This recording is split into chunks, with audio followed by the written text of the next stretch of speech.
This is the Khmer Times News. My name is Paolo Bonini, and these are your headlines. Ukraine is losing ground to a renewed Russian onslaught. $750 million a year is lost solely to traffic accidents. And a story about potential corruption that has led to the continued destruction of an endangered forest. But first, our main story. Lychensk in Ukraine is under constant barrage by the Russians. The entire city is being pummeled on two fronts. It does not look good, and there is an update after this report. And it's a quick look at the battle map so we may understand as to why your fuel prices have gone into the stratosphere, and also your food bills may well go the same way. Look to the east. That is where all the fighting is going on. There's an absolute siege of troops down there. We get in a bit closer and we can see this is where the main fighting is. Now, do you recall last week? Severodonetsk was the town on everybody's lips. Well, if we go back in time, this is what Severodonetsk looked like last week. On the right, we have the Russian army highlighted in red. On the left, we have Ukrainian-held territory. And directly behind them is the river Donetsk. Let's flip forward to this week. Bang. Look at that. It has been totally taken by the Russian army. So let's just flip it again so you can see. Last week, this week. And as we absolutely 100% predicted last week, the Russian army would be held at the Donetsk River. And look at it. It's the perfect line. This is the next obstacle for them. And believe me, moving military and armoured vehicles and tanks and personnel over rivers when people know you're coming is exceedingly difficult. And since Severodonetsk has now been captured by the Russians, they have turned their guns, and I mean that quite literally, on Luhansk. As you can see there, Severodonetsk and Luhansk just below it, and as we zoom in, we see that thin blue ribbon of line. That again is the Donetsk River. That is their fortifying line. And this is what will change everything. If the Russians can get across that river, then the battle has turned drastically against the Ukrainians. The footage you are looking at is the Battle of Luhansk. And what is happening is the Russians are quite literally bombing the bejesus out of it. All residents have been told to abandon the city immediately. But experts say that the Russians have used vast amounts of resources to capture Severodonetsk already, and they continue to lose more on the assault for Luhansk. British intelligence echoes this and says the Russian losses could be that severe that the Russians will need to call up reservists to replace their dead and wounded. President Zelensky has a much more upbeat tone. He told G7 leaders earlier in the week that he wants to end the war by the end of the year. The Ukrainians' head of military intelligence has also said that the Ukrainians could turn the tide of this military conflict by August. Now, this is a bold claim, but if the attrition rate of the Russian soldiers is what military analysts believe, and they are replacing them with poorly trained recruits, this could be the crack in the dam that proves catastrophic for the Russians.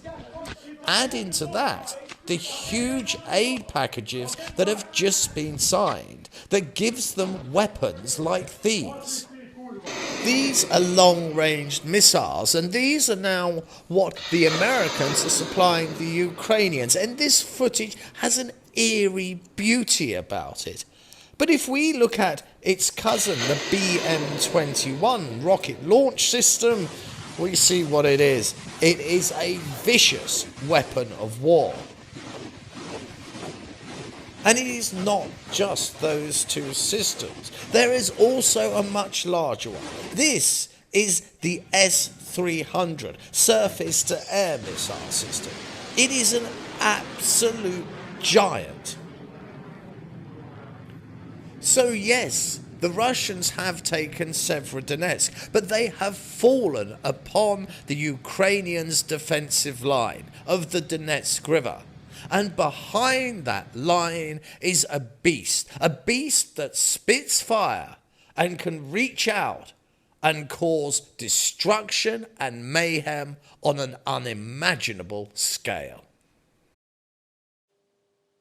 The war is extremely fluid, and the most recent intelligence suggests Luhansk has now fallen. It is believed the Ukrainians have retreated from the city. This is a major blow for the Ukrainians and will have their allies extremely concerned. And they will now be considering supplying even more heavy weapon systems to stop the continuing Russian advance.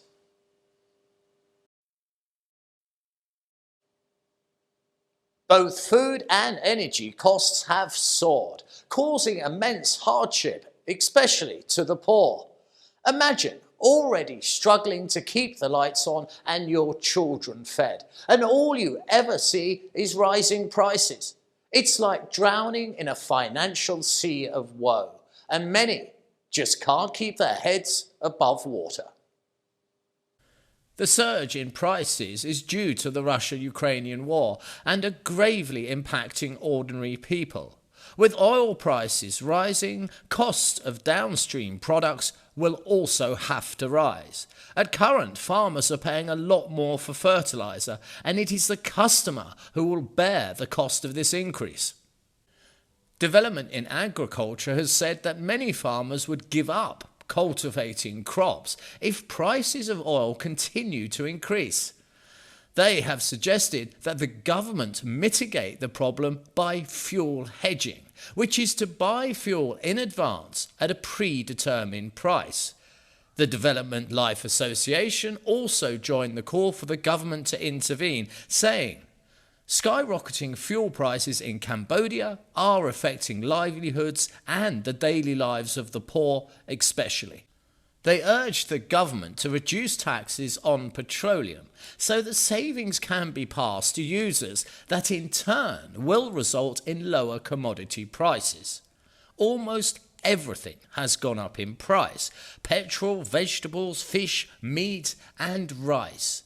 And as the prices continue to soar, many will be locked into a daily struggle to stretch their meagre budgets, and tens of thousands of people will be going to bed hungry at night. Last week we reported on escalating deaths from needless dangerous driving by those who refuse to have any regard for other road users. They drive as though it's a fairground carnival with no consequences. But this week, a minister announced a shocking figure. Up to 3% of the country's wealth is lost due to traffic accidents. A senior minister has announced that quite amazingly, Cambodia records a loss of up to 3% of its GDP due solely to traffic accidents. That is over $750 million. Speeding is the main cause of accidents in Cambodia, and an average of 5 people are killed in every single day. The 3% figure comes from the United Nations Development Programme on traffic safety. Traffic law enforcement is said by some to be patchy at best. One may be stopped for running a red light in town, but when on a national road and out of town, it is quite simply a free-for-all, and it is there that the high speeds result in deadly crashes. But what really angers so many is these accidents are so often hit-and-run incidents. Somebody kills an innocent person and then cold-heartedly drives off and is never brought to account for their crime.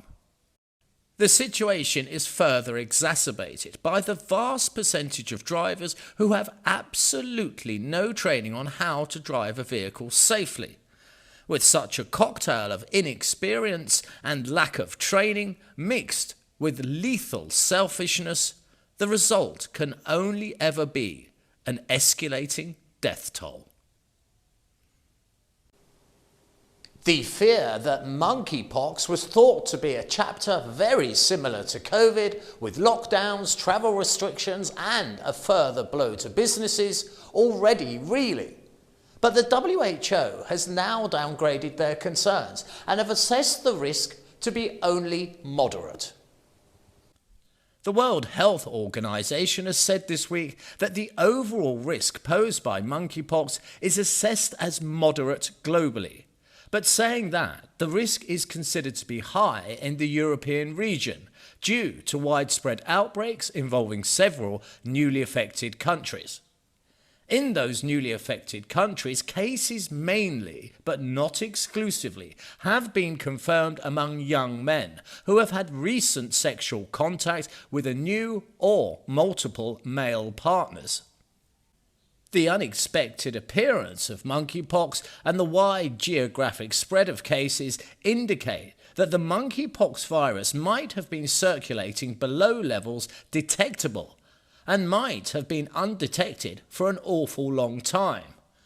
Now, a closer study is being carried out and a much clearer assessment has been made, and the initial fears of a repeat of COVID seem to be unfounded. But the WHO still advises caution and vigilance, as the mortality is higher among children and the elderly.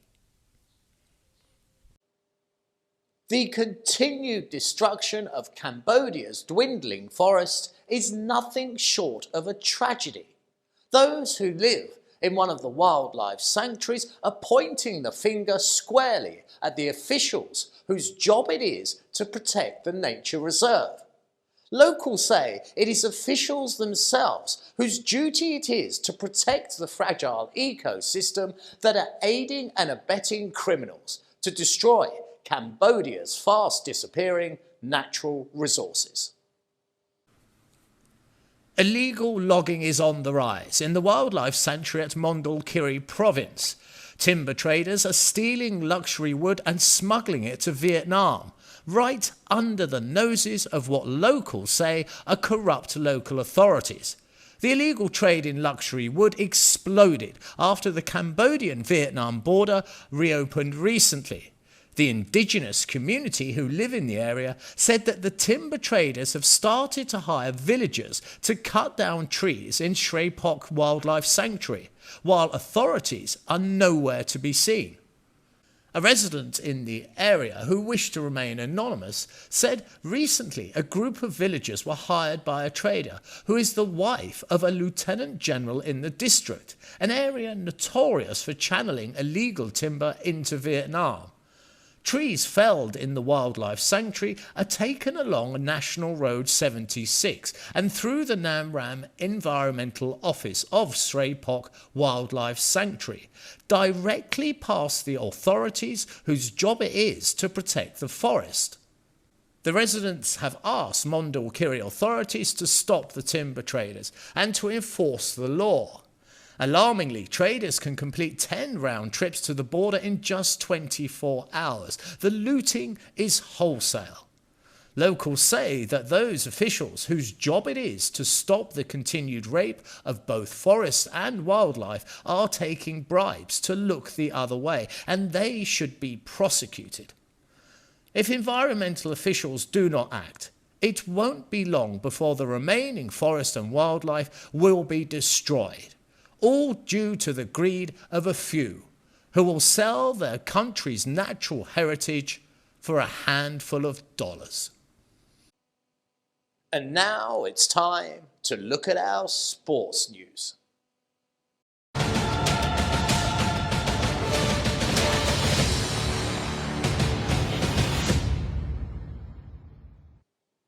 Wimbledon has many underdogs, making this season especially exciting.